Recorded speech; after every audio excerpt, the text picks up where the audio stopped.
You know what they say, people? You wait ages for a bus to come along and then two come along at once. We waited 6 weeks for a UFC event. UFC 324 is in the books. Tomorrow night is UFC 325. Can Volkanovski do what he did the last time he beat Diego Lopez, or can Diego Lopez make history and beat Volkanovski? People, it's an Australia card down under. Sit back, relax. Welcome to the preview and prediction show for UFC 325.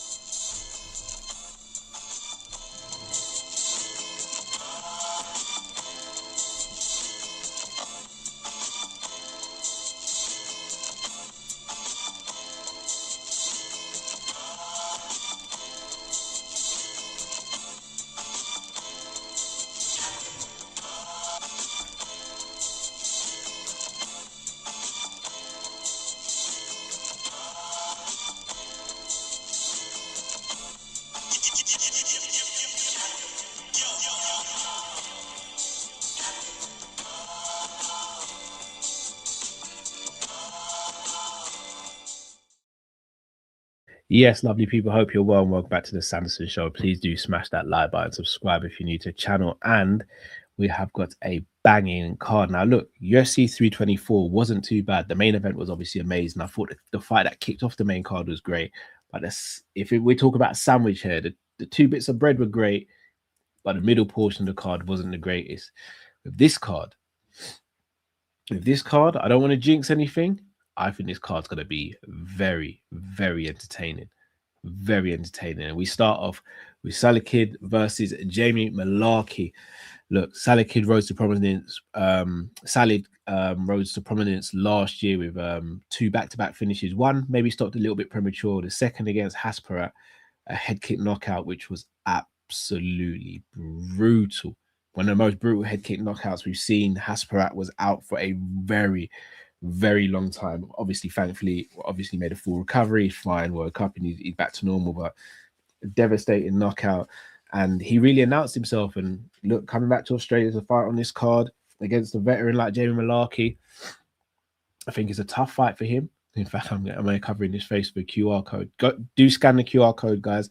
That is my merch store. So go and check out and see if there's anything you like on there. There's his face.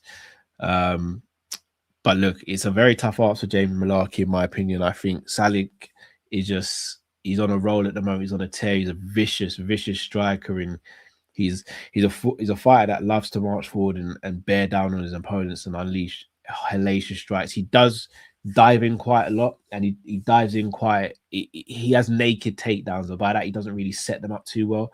But he's got very good athleticism, and he is just a tough man. So I'm going with Salid for this one. I think he gets a stoppage win in the first or second round, and I think he extends his winning streak and finish streak as well. On to the next fight, and that is the hometown favorite, Tai Tuivasa taking on Talison Teixeira, two former opponents of Derek Lewis. Tai Tuivasa knocked out Derek Lewis, whereas Talison Teixeira was knocked out by Derek Lewis. Now, on paper, Talison should win this. The younger fighter in terms of experience, the rangier fighter, probably the cleaner striker, might be just as powerful as Bam Bam. But there's something about Bam Bam that he's never out of a fight until he's out of a fight. And he's got one of the biggest hearts in MMA and one of the toughest men in MMA. And he's had some wars in there. And I think that's the reason why I'm not necessarily siding with him here. Not to mention he's on a 5-fight losing streak, which is not very common in the UFC. UFC usually get rid of fighters well before that. However, he's a fan favorite. He always turns up to fight and always fights the best of his ability. That being said, I am siding with Talison Teixeira. Look, I'd love nothing more for Tai Tuivasa to win this fight, jump on the cage side, and do one of those rotten shoeys. I still don't get the craze about a shoey, but hey ho, each their own. But there's nothing more I'd love to see. That one of the most iconic images in the UFC or visuals is seeing Tai Tuivasa doing shoeys, and I'd love to see him do that. I'd love to see him celebrating amongst his hometown fans. I just think Talison Teixeira is going to get the job done, unfortunately, and I think he does get the win in this one. On to, in my opinion, the most exciting fight on the card for me personally. Rafael Fiziev versus Mauricio Hufi. Now, this for me is a striker's delight. Both men have an array of striking techniques, whether it be spinning kicks, leg kicks, body kicks, switch stancing, punches, hooks, jabs, straight rights, unorthodox movements. This fight for me has all the makings to be a show-stopping fight. And this is why I say, as much as last week's card had more name value, I think this card has got more bangers. And I think this fight, look, I don't know who wins this fight. I'm still, even while I'm speaking to you now, I'm still toying with the idea on who wins it and how they win it. But barring injury, and God forbid there is an injury, I don't see how this is a boring fight. Does it start off cagey? I think so, yeah, because both men will be aware of each other's techniques and the power they're both carrying and the trickiness and awkwardness of both fighters. But once the fight lights up, I think it's going to be a brilliant, brilliant spectacle. And again, I might be sitting here in 48 hours and saying, I jinxed that fight.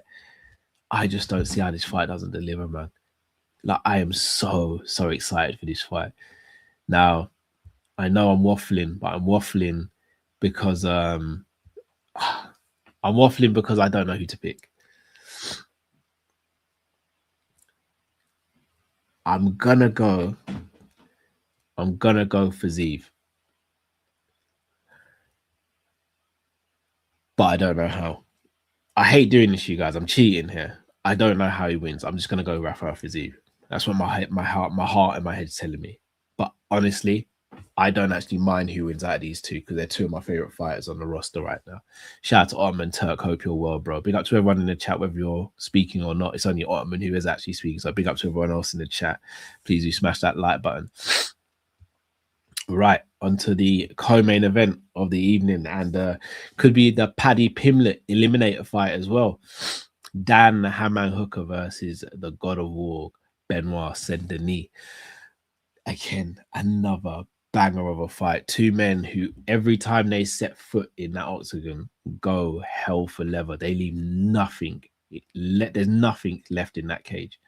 They leave everything of themselves in that cage every time they fight. On the feet, I'd say Dan Hooker has the edge in terms of striking ability, but I do think Benoit is probably the more powerful striker. On the ground, I think it's heavily favored towards Benoit Saint-Denis, and I think that's where we'll determine where the fight is won. If Dan Hooker can keep the fight at range with his teep kicks, his leg kicks, whether it be inside or outside leg kicks, and long range in strikes, then I think he gets the job done. I think if he tries to get into a gunfight with Benoit Saint-Denis, I think he may get clipped, get taken down, and then finished on the ground. But one thing we don't really give Dan credit for a lot of the time is his jiu-jitsu, because we don't see it often, but he's got good ground game. Now, I know people are going to say, well, Arman didn't make it seem like it's got a good ground game. Arman probably does that to everyone in the division. Like, Arman's just that damn good. He probably does that to everyone in the division. So I don't think using Arman is a clear and good way to judge Dan Hooker's grappling or jiu-jitsu. Big up to Bonkers. Shout out to Kizar. Cal versus his beard. Okay. He's on beef already. I see you. So who am I going for in this fight? I think with it being in Australia, with Dan Hooker really gonna try and right the wrong of the last fight, I'm gonna go Dan Hooker with this one. Although I think Benoit Saint-Denis puts up a great fight, but I'm going to Dan Hooker decision. 3 rounds, Dan Hooker decision. And on to the main event of the evening. Volk, Alexander the Great Volkanovski taking on Diego Lopez in their rematch after an epic fight from last year. Look, Volkanovski in Miami put on an absolute clinic. And look, as much as a competitive fight, as much as a fun fight, there was a very clear winner. There was no controversy there. I had it 4 rounds to 1 for Volk. Now, the question is, how much has Lopez learned from that and made adjustments to how much has Volk downloaded information and go up a level? Because let's be real, the Volk in that third Max fight downloaded all the information Max Holloway had and said, yeah, I figured you out. And again, made it look easy. I know Ilya stopped Max, and I know Dustin Poirier stopped Max in fights before. but over a consistent 25 minutes, no one's done that to Max Holloway. No one. And he did. He also, in my opinion, outclassed Diego Lopez the first time. My worry is, though, is his inactivity. The reason why we all fell in love with Volk was because of his activity as a champion. He hasn't fought for almost a year, if I'm not mistaken, or for a very long time. In that time, Diego Lopez has fought John Silver. And for that reason, as much as I don't want it to happen, as much as I want Volk to win, as much as I'd love for him to have a fantastic fight in Australia and get all the plaudits and accolades and the adulation from the home crowd, I think I'm going Diego Lopez by stoppage. I think Diego Lopez, I don't think he will be fazed by Volk's power. And I think he'll be willing to take one to give one, similar to what Ilya did. And I think he'll try and close the distance. And this time, I think he'll get Volk, and I think he'll finish the fight on the ground via TKO. So I'm going third round TKO for Diego Lopez, unfortunately. So yeah, Cameron, nothing on Tom Aspinall, nor will I be speaking about it, especially when Jamie's on here. Shout out to Vel, says I asked AI to fix Carl's beard.